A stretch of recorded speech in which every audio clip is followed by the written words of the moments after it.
Si Manalo lang naman ang matigas ang buho, ay maniwala doon si Kristo.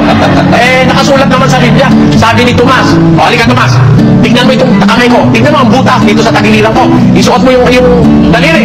Nung makita ni Tomas, sumagot si Tomas, Panginoon ko! Diyos ko! Isa sa mga talatang ginagamit ng mga nagtuturong Diyos ang Panginoong Jesucristo ay ang nakasulat sa Juan 20:28. Ganito po ang mababasa natin dito po sa Juan 20:28. Sumagot si Tomas at sa kanya'y sinabi, Panginoon ko at Diyos ko. Ayon po sa mga nagtataguyod ng aral na Diyos ang Panginoong Jesucristo, sa talata raw pong ito na binasa po namin ay maliwanag na tinawag ni Apostol Tomas na Diyos niya ang Panginoong Jesucristo. Ngunit dahil po ba sa sinabi ni Tomas sa Panginoong Jesucristo ang mga salitang Diyos ko, ito po ba ay nangangahulugang ang Panginoong Jesucristo ang kinikilala niyang tunay na Diyos? Pati na po ng iba pang mga alagad o di kaya'y mga apostol? Pakinggan po ninyo, dito pa rin po sa mismong Kapitulo 20 ng Aklat ng Juan, itataas lang po natin ang pagbasa. Dito po sa talatang 17, ganito po ang sinasabi mismo ng ating Panginoong Hesukristo. Sinabi sa kanya ni Jesus, huwag mo akong hituin, sapagkat hindi pa ako nakakaakyat sa Ama. Ngunit pumaroon ka sa aking mga kapatid at sabihin mo sa kanila, aakyat ako sa aking Ama at inyong Ama, at aking Diyos at inyong Diyos. Mga kaibigan, hindi po ang Panginoong Jesucristo ang kinikilalang Diyos ng mga apostol. Ang Panginoong Jesucristo mismo ang nagsabi na ang Diyos nila ay ang kanyang Diyos at Ama.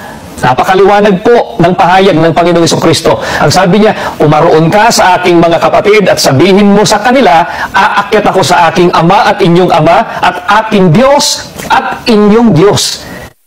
Kaya po, mga giliw po naming mga taga-subaybay, bago pa po ang talatang 28, sa talatang 17 pa lang ay maliwanag na pong pinatunayan ng ating Panginoong Jesucristo na hindi po siya tunay na Diyos. Kaya sa talatang 28 naman, hindi po ang kahulugan noon ay ang Panginoong Jesucristo ang kinikilala ni Apostol Tomas na kanyang Diyos. Ngayon, mga kaibigan, bakit po ba sinabi ni Apostol Tomas ang mga salitang Diyos ko sa talatang 28? Ano po ba ang pangyayari na nasa likod ng pahayag na ito ni Apostol Tomas? Mabuti po ay basahin po natin ang mga talatang 24. Itutuloy ko po hanggang sa talatang 28. Ganito po ang nakasulat. Ngunit si Tomas, isa sa 12 na tinatawag na Didimo, ay wala sa kanila nang dumating si Jesus. Sinabi nga sa kanya ng ibang mga alagad, nakita namin ang Panginoon. Ngunit sinabi niya sa kanila, malibang aking makita sa kanyang mga kamay ang butas ng mga pako, at maisuot ko ang aking daliri sa butas ng mga pako, at maisuot ko ang aking kamay sa kanyang tagiliran, ay hindi ako sasampalataya. At pagkaraan ng 8 araw ay muling nasa loob ng bahay ang kanyang mga alagad at kasama nila si Tomas. Dumating si Jesus nang nangapipinid ang mga pinto at tumayo sa gitna at sinabi, kapayapaan ang sumainyo. Nang magkagayoy sinabi niya kay Tomas, idaiti mo rito ang iyong daliri at tingnan mo ang aking mga kamay. At idaiti mo rito ang iyong kamay at isuot mo siya sa aking tagiliran. At huwag kang di mapanampalatayahin, kundi mapanampalatayahin. Sumagot si Tomas at sa kanya'y sinabi, Panginoon ko at Diyos ko. Mga kaibigan, nang unang magpakita po ang Panginoong Jesucristo sa kanyang mga alagad, matapos mabuhay na mag-uli, wala po noon si Apostol Tomas. Absent po siya sa pagkakataong yun. At nang sabihin sa kanya ng mga kapwa niya alagad na nakita nila ang Panginoong Jesucristo, ayaw po niyang maniwala. Ang sabi po ni Tomas, malibang aking makita sa kanyang mga kamay ang butas ng mga pako, at maisuot ko ang aking daliri sa butas ng mga pako, at maisuot ko ang aking kamay sa kanyang tagiliran, ay hindi ako sasampalataya. Sa makatwid, ano po ang dapat nating maintindihan? Ang pinapaksa po ng mga pagkakataong iyon, batay sa pagkakatala ni Apostol Juan, ay ang pagkabuhay na mag-uli ng ating Panginoong Jesucristo. Hindi po ang umano'y pagiging Diyos ng Panginoong Jesucristo, gaya nga po ng ipinalalagay ngayon ng maraming mga tao. Kaya nga po nang komprontahin na ng Panginoong Jesucristo si Tomas sa di niya pagsampalataya sa kanyang pagkabuhay na mag-uli, ano ang kanyang nasabi? Nasabi po niya sa harap ng Panginoong Jesucristo, Panginoon ko at Diyos ko. nagkamali po si Apostol Tomas sa pagkagulat at pagkatakot sa pagpapakita ng hindi niya pinaniwala ang nabuhay na mag-uli. E tiyak po, sasabihin po ng iba. Pakahulugan po yan ng Iglesia ni Cristo. Walang sinasabi sa mga talata na nagkamali si Tomas dahil sa gulat at pagkatakot. Kung sa Ebanghelyo lang ni Juan hahanapin, maaari ngang sabihin hindi totoong nagkamali si Tomas dahil sa gulat at pagkatakot. Pero hindi lang naman po si Juan ang nagtala ng pangyayari tungkol sa ikalawang pagpapakita ng Panginoong Jesucristo sa kanyang mga apostol matapos po niyang mabuhay na mag-uli. Ang totoo mga kaibigan, hindi lang po si Apostol Tomas ang nagkaroon ng maling pag-aakala tungkol sa Panginoong Jesucristo sa ikalawang pagkakataon ng kanyang pagpapakita sa kanyang mga alagad matapos na siya po ay mabuhay na mag-uli. May mababasa po tayong mga nakatala sa banal na kasulatan. Dito po, basahin po natin ang nakatala. Dito po sa Lucas, sa 24:36 hanggang 37, ganito po ang ating maliwanag na mababasa. Samantalang nagsasalita sila, siya ay tumayo sa gitna nila at sinabi sa kanila, "Sumainyo ang kapayapaan." Dahil sa gulat at takot, inakala nilang nakakakita ng isang espiritu.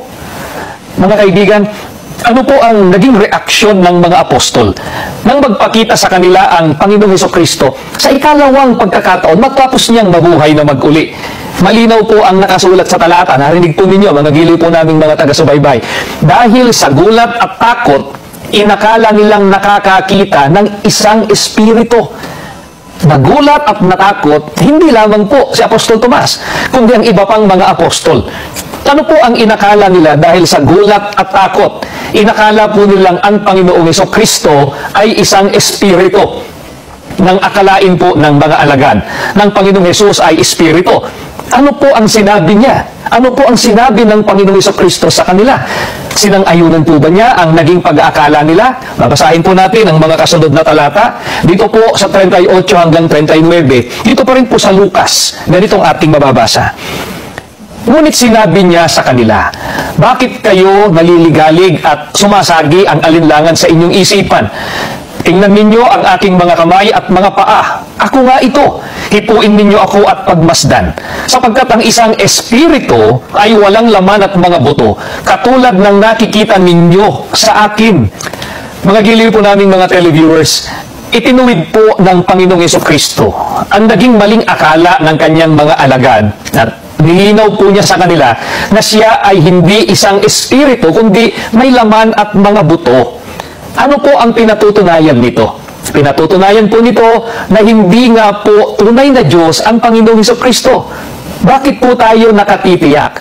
Sapagkat meron pong pahayag ang ating Panginoong Jesucristo na nakasulat sa Juan 4:24 na ganito po ang ating mababasa. Ang Diyos ay espiritu.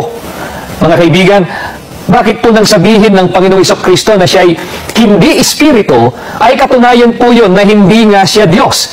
Sapagkat ang Diyos ay espiritu, samantalang ang Panginoong Jesucristo, alam po natin, may laman at mga buto. Kaya napakalaki po ng pagkakaiba ng Panginoong Diyos sa ating Panginoong Jesucristo. Iba po ang Panginoong Diyos sa Panginoong Jesus. Hindi kung gayon mapagbabatayan ang nakasulat sa Juan 20:28 para iturong Diyos ang Panginoong Jesucristo.